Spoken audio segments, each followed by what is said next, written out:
আমি শুরুতে দেখতে পাচ্ছি একজন লিখেছেন, আমার স্ত্রীর ২ ভরি স্বর্ণ আছে। আমি যাকাত থেকে বাঁচার জন্য আমার নাবালক ২ ছেলেকে দিয়ে দিতে চাচ্ছি, দিতে পারবো কিনা? প্রথম কথা হলো, ২ ভরি স্বর্ণ থাকলে সেটার যাকাত কিন্তু আসে না। অর্থাৎ শুধু ২ ভরি স্বর্ণ যদি কারোর থাকে, তাহলে সেক্ষেত্রে সেটা যাকাতযোগ্য সম্পদের মধ্যে গণ্য হয় না। ফলে আপনার এই সম্পদের যাকাত নিয়ে পেরেশান না হলেও চলবে। দ্বিতীয়ত কথা হলো যে ২ ভরি স্বর্ণের পাশাপাশি যদি আপনার অন্য কোনো টাকা-পয়সা থাকে বা অন্য কোনো ব্যবসার মাল থাকে, যেগুলো একত্র করলে বা অন্য যাকাতযোগ্য মাল যদি সাথে থাকে, সেটা যদি একত্র করা হয়, তাহলে সেক্ষেত্রে উভয়টার যে সামষ্টিক মূল্য সেটা যদি ৫২.৫ ভরি রূপার সমপরিমাণ হয়, তাহলে কিন্তু যাকাত আবার প্রযোজ্য হবে ঠিকই। এরপর কথা হলো, যাকাত প্রযোজ্য হলে সেক্ষেত্রে আপনি সন্তানদেরকে দিয়ে যাতে করে যাকাতের নেসাবের কমে চলে আসে একেকজনের মালিকানায়, সেরকম করে আপনি যাকাত থেকে বাঁচার এই কৌশল অবলম্বন করতে পারবেন কিনা? উত্তর হলো না। এটা অনুচিত এবং আ অ গুনাহের কাজ, অন্যায় কাজ হবে। তবে যদি এরকম করেন, তাহলে সেক্ষেত্রে ঠিকই আপনার উপরে যাকাত বর্তাবে না। এরপরে প্রশ্ন হলো, আমার স্ত্রীর পিরিয়ড শেষ হওয়া মাত্রই তার বাইপাস হয়। সে ফরজ গোসলের সুযোগ পায়নি। এখন অপারেশনের পর বেশ কিছুদিন পর্যন্ত গোসল করা অত্যন্ত ক্ষতিকর ও নিষেধ। এমত অবস্থায় সে কিভাবে নামাজ ইত্যাদি আদায় করবে? উত্তর হলো যে, যেহেতু একটা অপারগতা এবং একটা ওযর তার সামনে এসে দাঁড়িয়েছে, অতএব গোসল না করে তিনি তায়াম্মুম করে নিয়মিত নামাজ আদায় করবেন সাধ্য অনুপাতে। তায়াম্মুম হবে তার জন্য গোসলের বিকল্প, এবং আল্লাহ রাব্বুল আলামিন মানুষকে একেবারে দেয়ালে পিঠ ঠেকিয়ে দেন না। বরং আল্লাহ তাআলা বলেছেন, লা ইউকাল্লিফুল্লাহু নাফসান ইল্লা উসআহা। মানুষকে তার সাধ্যের বাইরে কিছু আল্লাহ চাপিয়ে দেন না। তবে হ্যাঁ, সাধ্যে যতক্ষণ থাকে ততক্ষণ ঠিকই আল্লাহ যা নির্দেশ করেছেন সেটাই করতে হয়। যদি সাধ্যের বাইরে চলে যায়, তখন আল্লাহ তাআলা বিকল্প যেটা দিয়েছেন সেটা আমাদের জন্য প্রযোজ্য হয়। এরপরে প্রশ্ন হলো, জাতীয় ত্রয়োদশ সংসদ নির্বাচনের মধ্য দিয়ে একদল নতুন জনপ্রতিনিধির উপর দেশ পরিচালনার গুরু দায়িত্ব অর্পিত হলো। জনপ্রতিনিধির উদ্দেশ্যে আপনার বিশেষ বার্তা কি হবে? আ প্রথমে আমরা অভিনন্দন জানাই যারা নতুন সংসদ সদস্য হিসেবে নির্বাচিত হয়েছেন। সেই সাথে আমি তাদেরকে বলব, নির্বাচনী এই ক্রিয়াকর্ম পরিচালনা করতে গিয়ে তারা কারোর হক নষ্ট করেছেন কিনা, আল্লাহর কোনো বিধান লঙ্ঘন করেছেন কিনা, কোনো গুনাহে লিপ্ত হয়েছেন কিনা, সে বিষয়গুলোকে স্মরণ করে তওবা করা এবং ইস্তেগফার করা। আল্লাহ রাব্বুল আলামিন সূরা নাসরের মধ্যে শুরুতে আমাদেরকে যেকোনো বিজয়ের পর তওবা ইস্তেগফারের যে নির্দেশনা দিয়েছেন, আল্লাহর তাসবিহ এবং পবিত্রতা জ্ঞাপনের পাশাপাশি তওবা ইস্তেগফারের যে নির্দেশনা দিয়েছেন, সেটি আসলে যেকোনো ক্ষেত্রেই আমরা আমাদের জন্য প্রয়োগ করতে পারি। অর্থাৎ যেকোনো অর্জনের পরেই, যে অর্জনটার পেছনে আমার কোনো অন্যায় বা কোনো ভায়োলেশন, কোনো আল্লাহর হুকুম লঙ্ঘন হলো কিনা। বিশেষ করে নির্বাচনী এই প্রক্রিয়া, যেটা গণতান্ত্রিক এই ত্রুটিপূর্ণ বিধি ব্যবস্থার মধ্য দিয়ে যেটি অনুষ্ঠিত হয়ে থাকে, তার ভেতরে বহু ত্রুটি থাকে। রাস্তা বন্ধ করে মানুষের হক নষ্ট করা, মানুষের দেয়াল লিখন, তারপরে যে আপনার নির্বাচন চলাকালীন সময় অবৈধ টাকা-পয়সার লেনদেন, বা আপনার আরো যতভাবে অন্যায় বা গুনাহ হতে পারে, আল্লাহর নাফরমানি কাজ হতে পারে, সেগুলোর জন্য তাদেরকে আমরা বলব আল্লাহর কাছে ইস্তেগফার করার জন্য, এবং যে সুযোগ তারা পেয়েছেন এই সুযোগের সর্বোচ্চ সদ্ব্যবহার যেন তারা করেন। বিশেষ করে বাংলাদেশ এই ভূখণ্ডটার উপর যে বিদেশিদের সন্দৃষ্টি আছে, এই দেশটাকে কোনোভাবে মেরুদণ্ড সোজা করে দাঁড়াতে না দিয়ে, তাদের বিভিন্ন এজেন্টদেরকে দিয়ে আমাদেরকে দুর্বল করে রাখার যে প্রচেষ্টা আছে, সেই প্রচেষ্টা যেন তারা ঠেকিয়ে দেওয়ার জন্য দীপ্ত কণ্ঠে শপথ করেন, এবং সেটার জন্য তারা সর্বোচ্চ চেষ্টা করেন। এটি থাকবে আমার তাদের প্রতি উদাত্ত আহ্বান। বাংলাদেশের মতো এরকম একটি দেশ, অর্থনৈতিকভাবে নানা দিক থেকে আমরা পিছিয়ে আছি। আমরা যদি ভিনদেশীদের আরোপিত এবং চাপিয়ে দেওয়া বিভিন্ন কালচার, তাদের বিভিন্ন এজেন্ডা, এগুলোকে আমরা যদি উপেক্ষা করে আমরা যদি নিজের পায়ে নিজে দাঁড়াতে পারি, আমাদের সর্বোচ্চ শক্তি ব্যবহার করতে পারি, অপশাসন দূর করতে পারি, দুর্নীতি দূর করতে পারি, আইনের শাসন প্রতিষ্ঠা করতে পারি, এবং এদেশের সংখ্যাগরিষ্ঠ মানুষের চিন্তা, দর্শন, বিশ্বাসের প্রতি আমরা শ্রদ্ধাশীল থাকতে পারি, তাহলে এই দেশটি খুব অল্প সময়ের মধ্যে পৃথিবীর অনেক দেশকে ছাড়িয়ে যাওয়া সম্ভব। দেশে মানুষের নিরাপদ খাদ্য পানীয়র ব্যবস্থাটুকু পর্যন্ত 50 বছরে এখনো নিশ্চিত করা যায়নি, নিরাপদ ওষুধ নিশ্চিত করা যায়নি। অতএব সেই বিষয়টার প্রতি বিশেষভাবে দৃষ্টি দেওয়া দরকার। খুবই সীমিত সংখ্যক সংখ্যাগরিষ্ঠ মানুষের চিন্তার বিপরীতে যারা চিন্তা এবং আদর্শ লালন করেন, তারা তাদের সে চিন্তা আদর্শকে রাষ্ট্রযন্ত্রের মধ্য দিয়ে সমাজে পুশ করবার একটা আপনার অপচেষ্টায় দীর্ঘদিন থেকে লিপ্ত।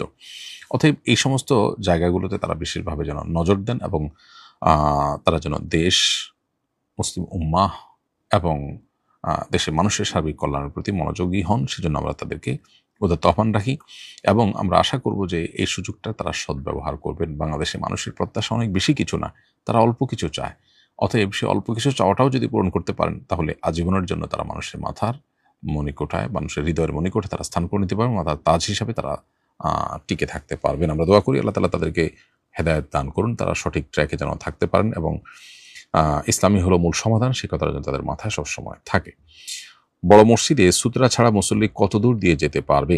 কোনো মুসল্লি যখন মসজিদে বা এমন কোনো জায়গায় নামাজে দাঁড়াবে যেখানে সামনে দিয়ে মানুষের চলাচলের সুযোগ থাকতে পারে বা সম্ভাবনা থাকতে পারে, তখন সামনে কিছু একটা দিয়ে, লাঠি জাতীয় কিছু একটা দাঁড় করিয়ে দিয়ে তারপরে নামাজে দাঁড়ানোটা তার জন্য কর্তব্য। এটি হাদিসের নির্দেশ না। এখন কথা হলো কত দূর সামনে রেখে তারপর তিনি নামাজে দাঁড়াবেন, ওপেন রেখে, বা মুসল্লির কত দূর সামনে দিয়ে অতিক্রমকারী অতিক্রম করতে পারবেন। সূত্রা থাকলে তো সূত্রার বাইরে দিয়ে অতিক্রম করতেই পারবেন। আর যদি সূত্রা বা লাঠি জাতীয় কিছু দাঁড় করিয়ে না রাখেন মুসল্লি, তাহলে কতদূর সামনে দিয়ে যেতে পারেন? তার উত্তর হলো, মূলত উদ্দেশ্য যেহেতু নামাজি ব্যক্তির মনোযোগ নষ্ট না হওয়া, অতএব তিনি নামাজের স্বাভাবিকভাবে সেজদার এরিয়ার মধ্যে তার নজর থাকার কথা। এটুকুর মধ্যে নজর রাখলে যতটুকু তার নজর যায়, সেজদার বাইরে আরও এক কাতার পর্যন্ত সাধারণত নজর যায়। অতএব 2 কাতার পর থেকে অতিক্রম করলে সেটা ইনশাআল্লাহ গুনাহ হবে না।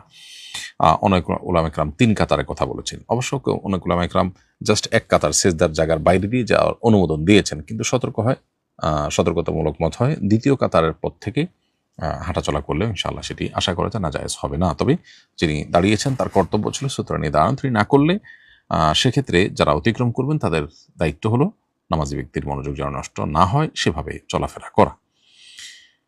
রমাদানকে প্রোডাক্টিভ করতে করণীয় কি? আপনার সুপরামর্শ কাম্য। আমরা ইতিমধ্যে একাধিকবার এই বিষয়ে আপনাদের এই প্রশ্নের উত্তর দিয়েছি। আলহামদুলিল্লাহ, সুন্নাহ ফাউন্ডেশন থেকে প্রোডাক্টিভ রমাদান অতিবাহিত করবার জন্য, প্রোডাক্টিভিটি বাড়ানোর জন্য রমাদান মাসে আমরা একটি সেমিনার আয়োজন করেছি। সেখানে আমরা 5 শতাধিক মানুষকে অংশগ্রহণ করবার সুযোগ দিতে পেরেছি আমাদের অডিটোরিয়ামে। আলহামদুলিল্লাহ, একটি চমৎকার প্রোগ্রাম ছিল। সেখানে বিভিন্ন ধরনের এক্সপার্টদেরকে এনে আমরা এই প্রোগ্রামটা অ্যারেঞ্জ করেছিলাম। এই ধরনের প্রোগ্রামে আপনারা জয়েন করতে পারেন এবং সবচেয়ে বড় জিনিস হলো যে আমলি রমাদান, আমলের রমাদান অতিবাহিত করবার জন্য আমলের পরিবেশ এবং নেককার, মুত্তাকি, পরহেজগার মানুষদের, আল্লাহওয়ালা মানুষদের সোহবত, সান্নিধ্য, সাহচর্য, এটা অনেক বেশি হেল্পফুল হয়। অতএব সেই বিষয়টিতে আমরা মনোযোগ দেই। যার যার সুবিধা অনুযায়ী যে যেখানে সহজ হয় সেখানে ইতিকাফ করা, নেককারদের সোহবতে থাকা, এর মাধ্যমে রমাদান ইনশাআল্লাহ অর্থবহ হতে পারে। আমরা সুন্নাহ ফাউন্ডেশন থেকে আরেকটি উদ্যোগ নিয়েছি, আপনারা অনেকে জানেন, রমাদান প্ল্যানার, মাহে রমাদানের 27 আমল, তারাবির সালাতে, কোরআনের বার্তা, এই 3টা বই আমরা করেছি মূলত রমাদানকে অর্থবহ এবং সার্থক করবার জন্য। অতএব এই বইগুলো আপনাদের সঙ্গী হতে পারে, আপনাদের সাথে থাকতে পারে।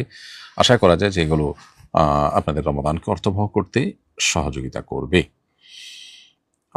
এরপরে আমি যে প্রশ্নটি দেখতে পাচ্ছি সেটা হলো, একজন প্রতারণা করে আমাকে জাল নোট দিয়েছে, আমি কি না জানিয়ে তা দিয়ে কারোর সাথে লেনদেন করতে পারবো? কেউ যদি আপনাকে জাল নোট দিয়ে থাকে তাহলে তিনি অন্যায় করেছেন, গুনাহ করেছেন। এখন আপনি এটা আবার আরেকজনকে দিতে পারেন না, কারণ আপনি যাকে দিয়েছেন তিনি তো কোনো অন্যায় করেননি। যে আপনাকে দিয়েছে আপনি তাকে যদি আবার দেন তাহলে সেটা জায়েজ হতে পারে, কিন্তু যে আপনাকে দেয়নি এরকম একটা মানুষকে আপনি দিলেন, তাহলে তার তো কোনো দোষ নেই। একজনের দোষ তো আরেকজনের ঘাড়ে আপনি চাপাতে পারেন না, তো এই জন্য এটা জায়েজ হবে না।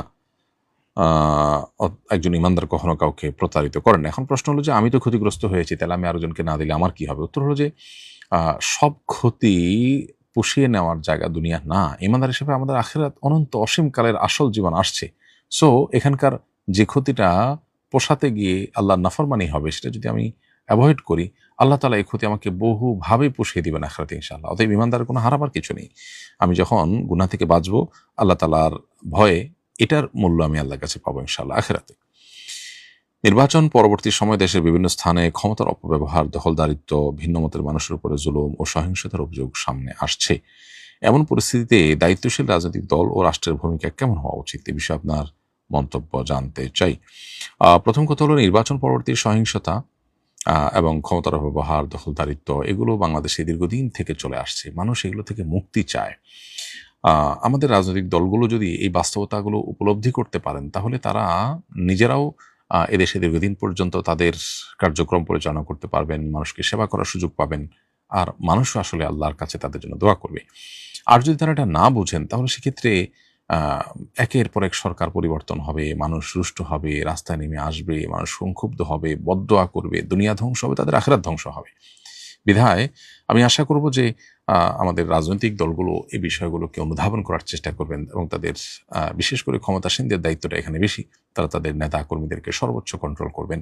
বাংলাদেশের মানুষ আসলে একটি সুন্দর পরিবেশ চায়। দীর্ঘদিন পর্যন্ত অপশাসন, জুলুম, স্বেচ্ছাচারী মনোভাব এবং যা খুশি তা করা, সাধারণ মানুষকে গোলামের মতো আচরণ করা, আর ক্ষমতাসীনরা নিজেদেরকে মালিকের মতো ট্রিট করা, এই আচরণটা দেখতে দেখতে মানুষ অতিষ্ঠ আসলে, এবং মানুষ এগুলো থেকে মুক্তি চায়। অতএব মানুষের চাওয়ার বিপরীতে গিয়ে খুব বেশি দিন আসলে টেকা যায় না। অতএব আমি আশা করব যে আমাদের দায়িত্বশীলরা তারা এই বিষয়গুলোকে বিবেচনা করবেন এবং জনগণের পালস বোঝার চেষ্টা করবেন। 2026-এর পৃথিবীর মানুষ এখন অনেক সচেতন।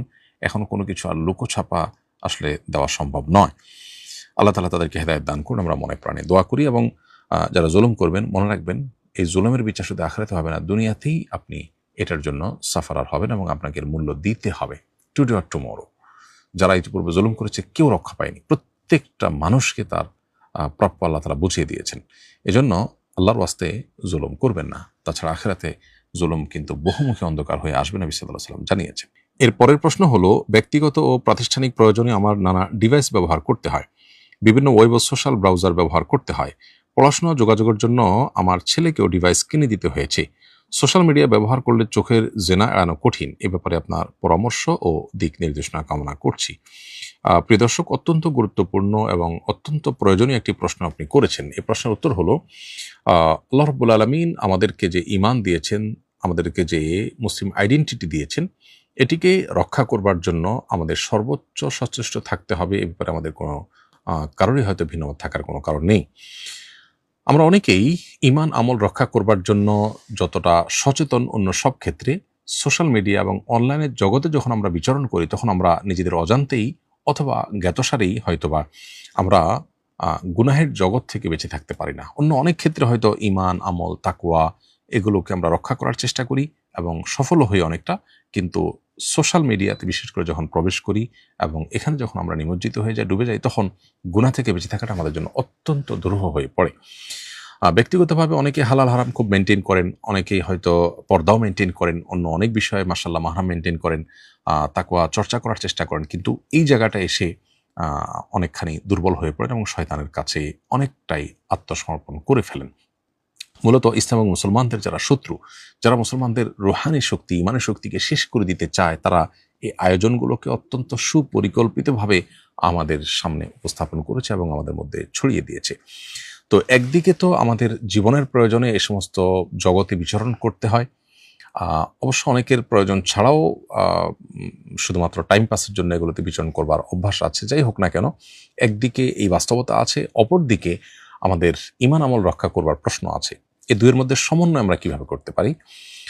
এর উত্তরে আমি বলবো যে, প্রথমত যে বিষয়টি দরকার তা হলো এর ভয়াবহতাটা আমাদের অনুধাবন করা দরকার। এগুলো শুধুমাত্র অন্য 10টি গুনাহের মতো গুনাহই নয়, প্রত্যেকটা গুনাহেরই কিছু ক্ষতি আছে, এগুলোর কিছু ভয়ঙ্কর ক্ষতিকর দিক আছে। সেই ক্ষতিকর দিকগুলোর একটা হলো যে এর ফলে আমাদের ইবাদতের আগ্রহ কমে যায়, ইবাদতের স্বাদ তৃপ্তি কমে যায়, এর ফলে আমাদের রুহানিয়াত, ইমানি শক্তি কমে যায়। ধীরে ধীরে আমি নামকাওয়াস্তে মুসলমানে পরিণত হই। এজন্য চোখের গুনাহ, কানের গুনাহ এগুলো থেকে বাঁচার জন্য আমাদের বিশেষভাবে সচেষ্ট হতে হবে এবং এগুলোর ভয়াবহতাটা আমাদেরকে খুব ভালোভাবে আঁচ করতে হবে, অনুধাবন করার চেষ্টা করতে হবে। আমরা যখন খুব দৃঢ়ভাবে সংকল্প করব, পণ করব, শপথ করব এবং সচেষ্ট হব যে এই গুনাহগুলোতে আমাকে বেঁচে থাকতে হবে, তখন আল্লাহ তাআলা আমাকে বহু পথ বের করে দিবেন। আল্লাহ বলেছেন, ওয়াল্লাযীনা জাহাদু ফিনা লানাহদিয়ান্নাহুম সুবুলানা। যারা আল্লাহর রাহে আসার জন্য সংগ্রাম করেন, সর্বোচ্চ সাধনা এবং চেষ্টা করেন, আল্লাহ তাআলা তাদেরকে আল্লাহর রাহে আসার বহু পথ দেখিয়ে দেন। অতএব নিজেকে, নিজের সন্তানকে, পরিবারকে এ সমস্ত গুনাহের ভয়াবহ ক্ষতি থেকে বাঁচাবার জন্য আমাদের বহুমুখী উদ্যোগ নিতে হবে। আল্লাহর কাছে আমরা দোয়া করব, আল্লাহ যেন আমাদেরকে হেফাজত করেন। সেই সাথে এই সমস্ত জগতে বিচরণ করা একান্ত প্রয়োজন না হলে আমরা বিচরণ করবই না, এটা হলো সবচেয়ে বড় সমাধান। এর পাশাপাশি যাদের বিচরণ করতে হয়, অনলাইনে তার ঢুকতে হয়, প্রবেশ করতে হয়, সোশ্যাল মিডিয়া ব্রাউজ করতে হয়, তাদের সেখানে সেফটি বেল্ট নিয়ে তারপর প্রবেশ করতে হবে। এক তো হলো ইমানি শক্তি বৃদ্ধি করে প্রবেশ করা, যাতে করে গুনাহ থেকে আমি বেঁচে থাকবো, হারাম কোনো কিছু আসলে সেটা আমি দেখব না, এড়িয়ে যাব। হারাম কোনো কিছু কানে আসলে আমি শুনবো না, এরপরে সচেষ্ট থাকবো। এর পাশাপাশি আজকাল বিভিন্ন অ্যাপ বের হয়েছে, যেমন আমাদের কিছু তরুণ বন্ধুরা আহ, কাহাফ গার্ড, কাহাফ কিডস, কাহাফ ব্রাউজার এগুলো তারা ডেভেলপ করেছেন। এগুলো মোবাইলে যদি আমরা ডাউনলোড করে নিই, ইনস্টল করে নিই, ইনশাআল্লাহ বিদিনিল্লাহ এগুলোর মাধ্যমে আমরা আমাদের এই হারাম যে গুনাহগুলোর ভয়াবহতা নিয়ে আমরা হারাম কাজগুলোর যে ভয়াবহতা নিয়ে আমরা শঙ্কিত, সেগুলো থেকে বেঁচে থাকা অনেকটা সহজ হবে। যেমন কাহাফ গার্ড এই অ্যাপ ডাউনলোড করলে এখানে এই কাহাফ ফ্যামিলির যা আয়োজন আছে, বিশেষ করে এই জাতীয় গুনাহ থেকে বাঁচাবার জন্য, সেই সবগুলো আমরা একসাথে পেয়ে যাব। আমার দীর্ঘদিন থেকে অভিজ্ঞতা আছে যে কাহাফ ব্রাউজার যখন ব্যবহার করা হয়, এটা যখন ইনস্টল করে এই কাহাফ ব্রাউজার ব্যবহার করে যখন আমরা ব্রাউজ করি অনলাইনে, তখন দেখা যায় যে কোনো আমি নিউজ পেপার পড়ছি, সেখানে কোনো হারাম ছবি আসলেও ছবিটাকে তারা ব্লার করে দিচ্ছে, অটো ব্লার হয়ে আমার সামনে আসছে। ফলে আমি নিউজ ঠিকই পড়ছি, কিন্তু হারাম ছবির দিকে আমার তাকাবার পথ রুদ্ধ হয়ে থাকছে, আমি গুনাহ থেকে বেঁচে থাকতে পারছি। ঠিক একইভাবে কোনো ভিডিও আমাকে দেখতে হচ্ছে, ভিডিওতে মিউজিক আছে, ব্যাকগ্রাউন্ড মিউজিক আছে, যেটা হারাম শোনা আমার জন্য। আমার নিজের অজান্তে হয়তো প্রয়োজনীয় জিনিস দেখতে দেখতে আমি ওটা শুনছি, ওটা শোনার ফলে কিন্তু আমার কল্ব নষ্ট হচ্ছে, আমার কল্ব অন্ধকার হচ্ছে, আমার সত্য অসত্য নিরূপণ করা কঠিন হয়ে যাচ্ছে, গুনাহ হয়ে যাচ্ছে, রুহানি শক্তি, ইমানের শক্তি নষ্ট হয়ে যাচ্ছে, আমার স্পিরিচুয়ালিটি ধ্বংস হয়ে যাচ্ছে। সেই জায়গা থেকে আমি যখন কাহাফ ব্রাউজার ব্যবহার করে এরকম কোনো ভিডিও দেখবো, তখন দেখা যাবে যে সেই ভিডিওর ওই হারাম যে মিউজিকটা সেটা মিউট হয়ে আসছে আমার কাছে। ঠিক একইভাবে বাচ্চাদের যে ডিভাইসগুলো আমরা দিচ্ছি, সেখানে যদি কাহাফ কিডস এটা ইনস্টল করে দেই, তখন দেখা যাবে যে সে বাচ্চা যখন ওই ডিভাইস ব্যবহার করে কোনো কিছু দেখছে, তখন তার ইমান আমলের জন্য হার্মফুল যা আছে সেই জিনিসগুলো তার সামনে ব্লার হয়ে আসবে বা মিউট হয়ে আসবে বা সেগুলো ব্লক হয়ে আসবে, সে চাইলে সেগুলো ওপেন করতে পারবে না। ফলশ্রুতিতে একদিকে বাচ্চাদের ইমান আমল হেফাজত হলো, আমাদের ইমান আমল হেফাজত হলো, অপরদিকে আমাদের কাজটা যেটা করা দরকার সেটাও হয়ে গেল। এটা একটা উদ্যোগ। এর বাইরে আরও নানা উদ্যোগ থাকতে পারে, এর চেয়ে কার্যকর কোনো উদ্যোগও থাকতে পারে। যদি থাকে, আমাকে সেই চেষ্টা করতে হবে। গুনাহ থেকে বেঁচে থাকার আমার জন্য ফরজ। কিভাবে বাঁচবো সেটা আমার ব্যাপার, আমাকে খুঁজে বের করতে হবে। বাকি গুনাহ থেকে বাঁচার জন্য কোনো না কোনো কার্যকর উদ্যোগ আমাকে নিতে হবে। যদি এ সমস্ত উদ্যোগের পরও আমি গুনাহ থেকে বাঁচতে না পারি, তাহলে এই জগৎ থেকে বের হয়ে অন্য কোনো জগৎ, যেখান থেকে আমার হালাল রুটি রুজির ব্যবস্থা হবে, সেই জগৎ আমাকে বিচরণ করতে হবে। তারপরও হারাম থেকে বেরিয়ে আসতে হবে। কোনো অবস্থাতেই হারামের সাথে আপোষ করা বা হারামের সাথে অভ্যস্ত হয়ে যাওয়া, এটাকে স্বাভাবিক করে নেওয়া, এটা একজন ইমানদারের জন্য জায়েজ নয়। আল্লাহ রাব্বুল আলামিন ফিতনা সংকুলে এই সময় আমাদেরকে বহুমুখী ফিতনা থেকে আমাদের ইমান এবং আমলকে, আমাদের মুসলিম আইডেন্টিটিকে, আমাদের তাকওয়াকে হেফাজতে রাখার তৌফিক দান করুন। এরপরে প্রশ্ন হলো, ভোট দিতে গেলে হাতে অমোছনীয় কালি লাগানো হয়, এই কালি প্রায় 2 দিন ছিল, এই সময়ের অজু কি শুদ্ধ হয়েছে? না হয়ে থাকলে এখন করণীয় কি? ভোট দেওয়ার পর যে হাতে কালি লাগানো হয়, এই কালিটা এমন কালি নয় যেটা আমাদের ত্বক বা চামড়ার উপরে আলাদা কোনো আবরণ তৈরি করে ফেলে, যার ফলে পানি ত্বকে পৌঁছায় না। এটা এরকম কালি না। যার কারণে এই কালি হাতে থাকা অবস্থায় অজু বা গোসল করলে সে অজু গোসল হয়ে যাবে, এবং এই কালি তোলা ছাড়াও অজু গোসল করে আমরা সালাত আদায় করতে পারবো। অতএব আপনি 2 দিন যাবৎ এই কালি নিয়ে যে অজু গোসল করে সালাত আদায় করেছেন, নামাজ পড়েছেন, সেটি হয়েছে, এটা নিয়ে আপনার দুশ্চিন্তা করবার কোনো কারণ নেই। এরপরে প্রশ্ন হলো, আমি কোরআন হিফজ করেছি, কিন্তু পিরিয়ডের সময় কয়েকদিন তেলাওয়াত করতে না পারায় হিফজের অনেক ক্ষতি হয়। এমত অবস্থায় বিশেষ প্রয়োজনে কি কোরআন তেলাওয়াত করা যাবে? এ বিষয়টি আমরা এর আগে বারবার উত্তর দিয়েছি এবং বলেছি যে সংখ্যাগরিষ্ঠ ওলামা ইকরাম এবং ইমামদের মতে পিরিয়ড চলাকালীন সময়ে মেয়েরা কোরআন তেলাওয়াত করবেন না। যদিও এ বিষয়ে ইবনে তাইমিয়া রাহিমাহুল্লাহ সহ বর্তমান আরব ওলামা ইকরাম এবং পূর্বসূরি কোনো কোনো ওলামা ইকরামের মত হলো যে পিরিয়ড চলাকালীন সময় মেয়েরা কোরআন তেলাওয়াত করতে পারবেন। উভয় মতের সপক্ষে দলিল, যুক্তি, প্রমাণ, তথ্য উপাত্ত আছে।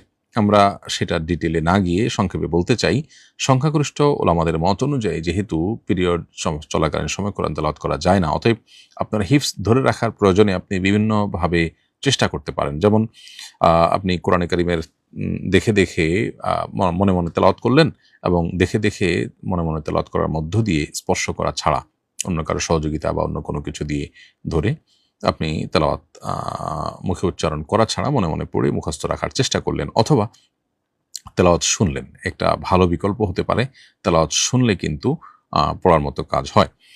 একান্ত সেটাও যদি আপনার জন্য কার্যকর না হয়, তাহলে সেক্ষেত্রে ভেঙে ভেঙে পড়তে পারবেন, এটার অনুমোদন ওলামা ইকরাম দিয়েছেন।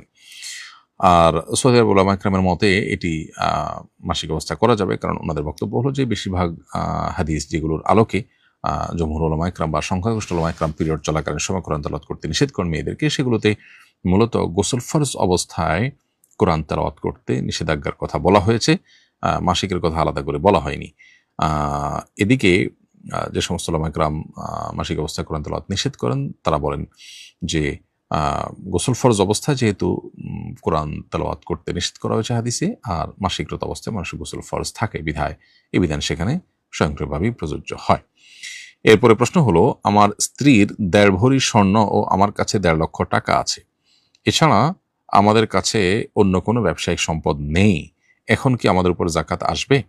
উত্তর হলো, আপনার যেহেতু 1.5 ভরি স্বর্ণ, আপনার স্ত্রীর যেহেতু 1.5 ভরি স্বর্ণ, আপনার 1.5 লক্ষ টাকা আছে, আপনার স্ত্রীর যে 1.5 ভরি স্বর্ণ সেটা দিয়ে তো জাকাত আসে না, শুধু 1.5 ভরি স্বর্ণ তো জাকাত আসে না। যদি স্বর্ণের সাথে টাকা থাকতো জাকাত আসতো, টাকাটা তো ওনার না, আপনার, অতএব টাকা ওখানে কাউন্ট হবে না।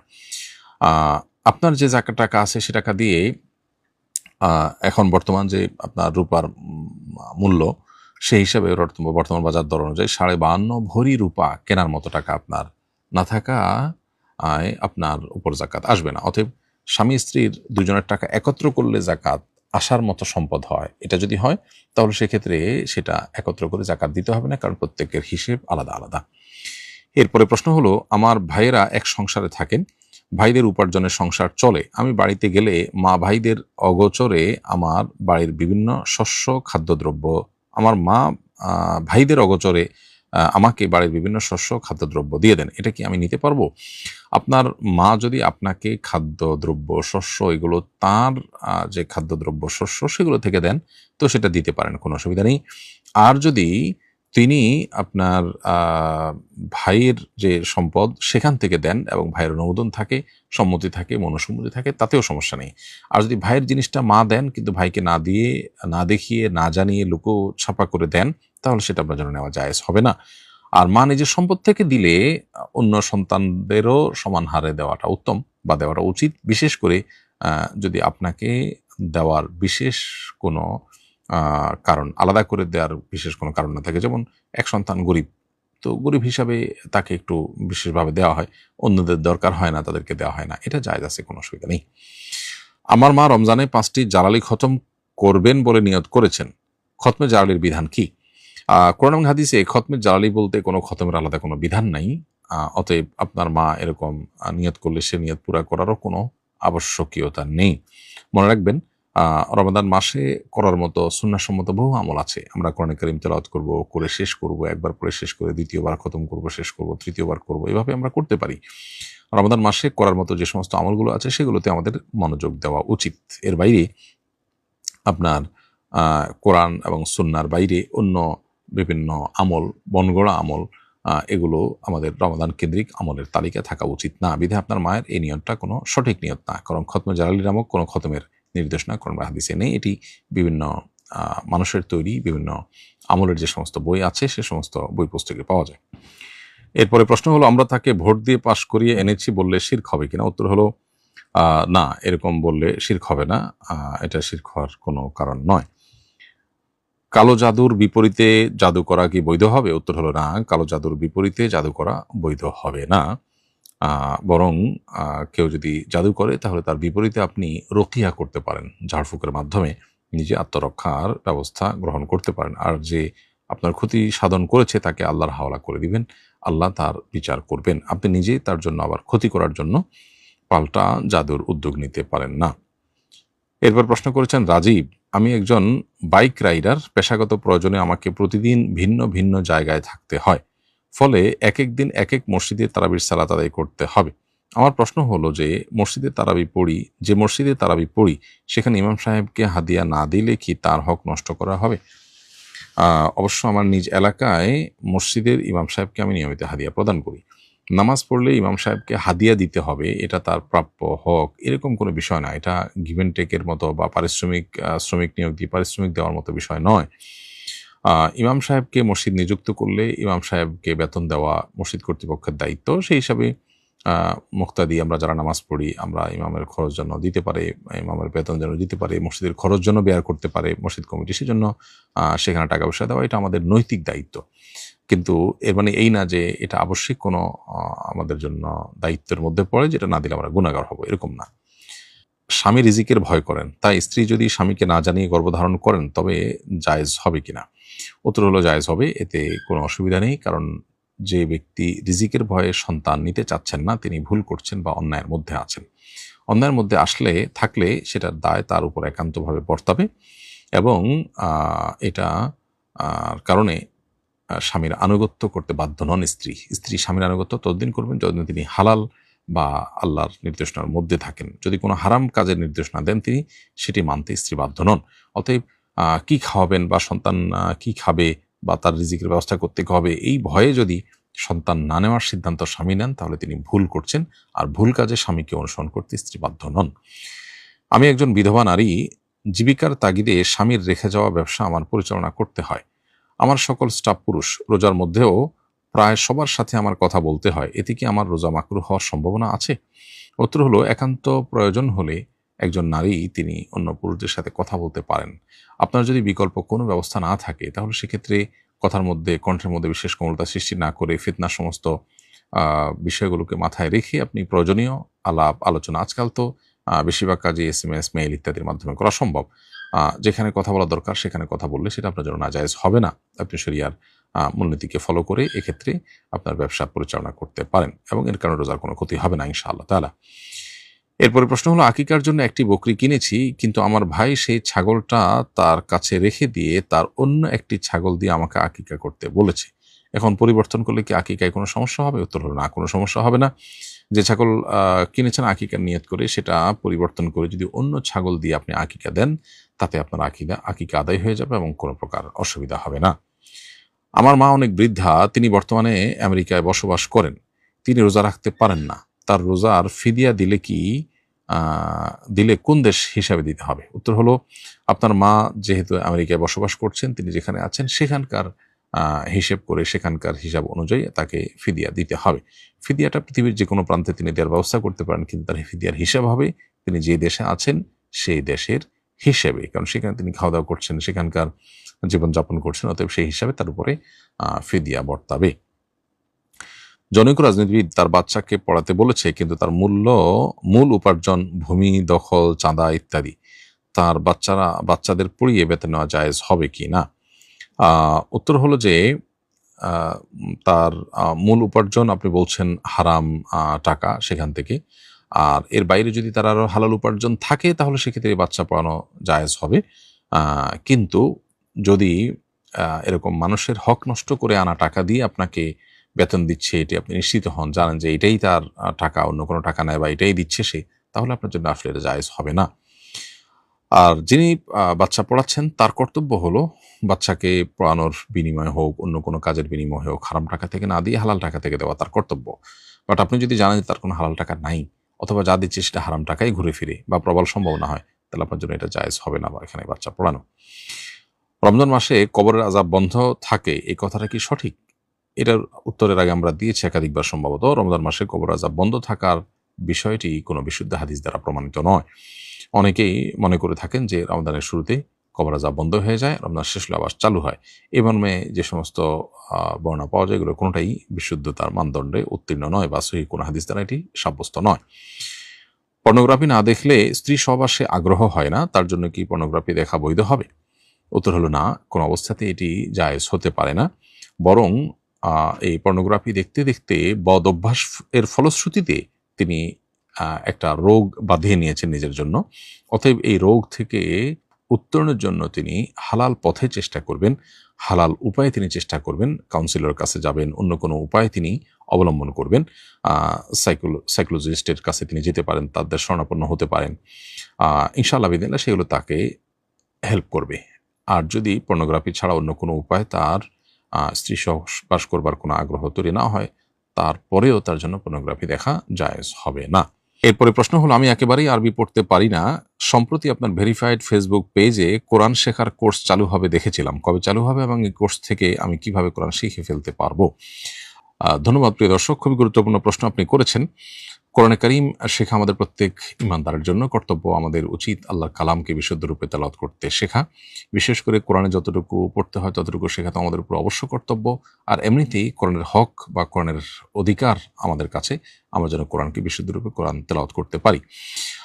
এই বিষয়টিকে মাথায় রেখে গত ১ বছর যাবৎ আমরা চেষ্টা করছিলাম যে কিভাবে অনলাইনে সর্বস্তরের সাধারণ মানুষকে কোরআনে কারীম এর তেলাওয়াত বিশুদ্ধ রূপে শেখানো যায়। এটার জন্য আলহামদুলিল্লাহ আমরা একজন দক্ষ শিক্ষক পেয়েছি, শেখ হোসেন মাদানী হাফিজাহুল্লাহ, যিনি মদিনা ইউনিভার্সিটি পড়ুয়া এবং মসজিদে নববীর কোরআনের শিক্ষক ছিলেন, এবং সেই সাথে ৭ কেরাতের সনদ নবী করিম সাল্লাল্লাহু আলাইহি ওয়াসাল্লাম পর্যন্ত তার কাছে আছে। তো এরকম একজন দক্ষ এবং বিদগ্ধ মানুষ পেয়ে আমরা তার মাধ্যমে এমন ২৭টি ভিডিও তৈরি করেছি, যেগুলো দেখার পর, ভালো করে মনোযোগ দিয়ে শোনার পর, অনুসরণ করার পর আশা করা যায় আপনি কোরআনে কারীমের তেলাওয়াত বিশুদ্ধ রূপে শিখতে পারবেন। ইতোমধ্যে সেগুলো আমাদের ভেরিফাইড ইউটিউব চ্যানেলে ইতোমধ্যে প্রচার করা শুরু হয়েছে। আপনি এই ভিডিওগুলো নিয়মিত দেখতে পারেন এবং ইনশাআল্লাহ আশা করছি যে এর মাধ্যমে আপনি কোরআনে কারীম বিশুদ্ধ রূপে তেলাওয়াত করতে পারবেন। তবে আমি আপনাকে পরামর্শ দিব যে এর পাশাপাশি আপনার মসজিদের ইমাম, মুয়াজ্জিন বা আশপাশে ভালো কোনো হাফেজ, আলিম বা কারি থাকলে তাদের শরণাপন্ন হয়ে আপনি একটু সময় দিলে আপনি অনলাইনে যেটা শিখছেন সেটা আরও ভালো করে ঝালাই করে ফেলতে পারবেন এবং পুরোপুরি কোরআনে কারীম আপনার বিশুদ্ধ রূপে তেলাওয়াত করা সম্ভবপর হবে। আমরা এই কোর্সের ভিডিওগুলোকে অত্যন্ত উন্নত মানের এডিটিংয়ের মাধ্যমে উপস্থাপন করার চেষ্টা করেছি। আশা করছি এটি আপনাদের সবার ব্যাপক উপকারে আসবে ইনশাআল্লাহ তাআলা।